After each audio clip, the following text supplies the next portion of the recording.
Does the Fed really print money? Printing money, quantitative easing, money supply and currency in circulation. How do they relate? Today we are looking at an excellent explanation of the Fed's money printing process by James Hamilton, economist of the University of California, San Diego. Did the Federal Reserve really print $1 trillion in their quantitative easing program? Did that increase the money supply by $1 trillion? He represents some interesting charts on currency and circulation versus currency reserves. Money and reserves. I wanted to offer some certification on stories about all the money that the Federal Reserve is supposedly printing. It depends, I guess, on your definition of money and your definition of printing. When people talk about printing money, your first thought might be that they're referring to green pieces of paper with pictures of dead presidents on them. The graph below plots the growth rate for currency in circulation over the last decade. I've calculated the growth rate over 2-year rather than 1-year intervals to smooth a little the impact of the abrupt downturn in money growth in 2008.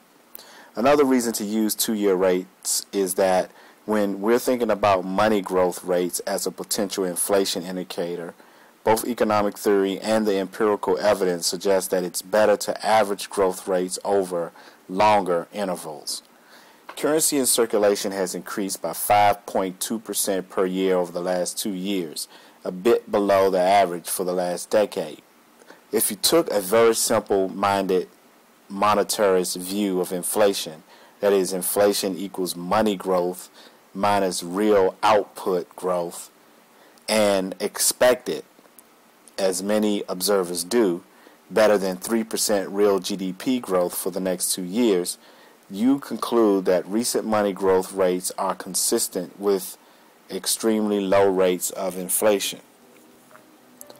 But if the Fed didn't print any money as part of QE2 and earlier asset purchases, how did it pay for the stuff it bought?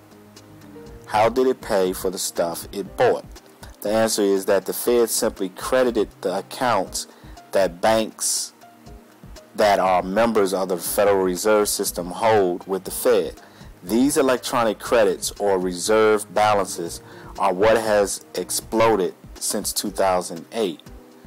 The blue area in the graph below is the total currency in circulation, whose growth we have just seen has been pretty modest. The maroon area represents reserves. Are reserves the same thing as money? An individual bank is entitled to convert these accounts into currency whenever it likes. Reserves are also used to effect transfers between banks. For example, if a check written by a customer of Bank A is deposited in the account of a customer in Bank B, the check is often cleared by debiting Bank A's account with the Fed and crediting Bank B's account. During the day, ownership of the reserve is passing back and forth between banks as a result of a number of different kinds of interbank transactions.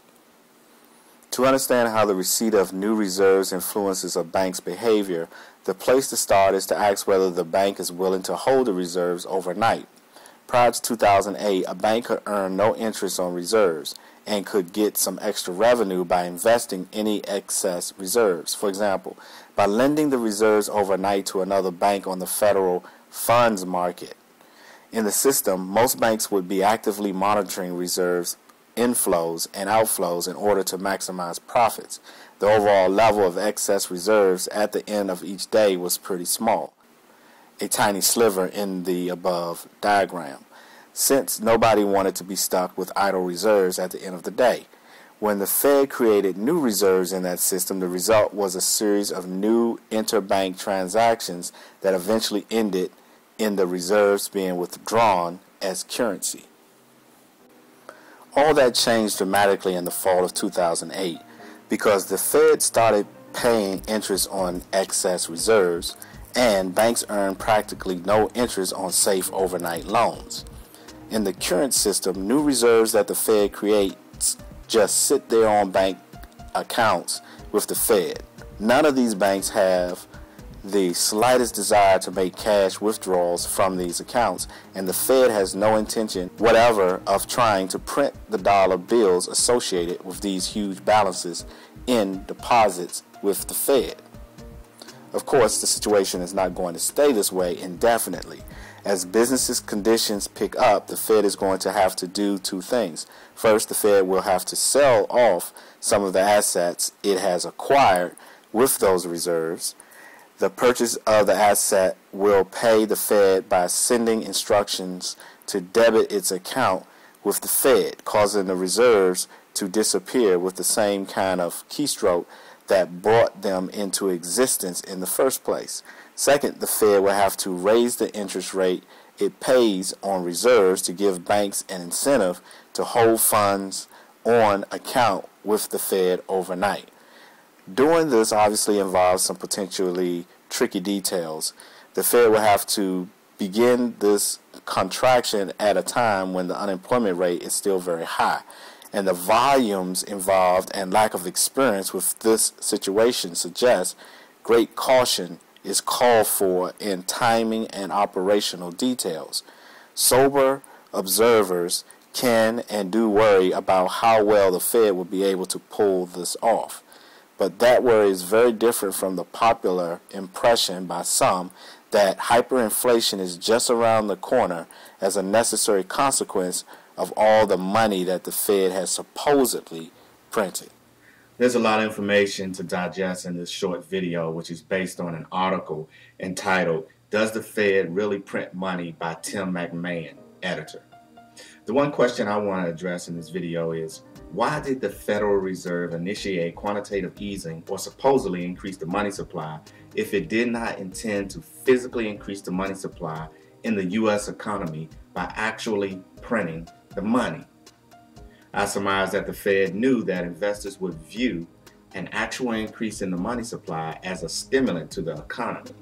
Therefore, investors in anticipation of growth would buy stocks and corporations, causing stock prices to go up based on pure speculation.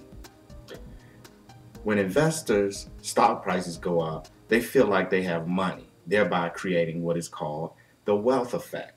When in reality, nothing physical in the economy has changed as a result of the Fed's quantitative easing or lack thereof. That is what I refer to as smoke and mirrors, or deception. Basically, the Fed's virtual money caused a bubble in the stock market, which, as we know, recently burst. What happened to all that money invested into the corporation's overvalued stock? You may find the answer in my video entitled World Financial Crisis Looming. In this video, I point out that there are two economies, one real and one for real, or virtual. By the way, who is the great deceiver? And who is the ruler of this world according to the Bible? Put God first, and remember, anything you put before God is considered an idol. Thanks for watching. Peace and love.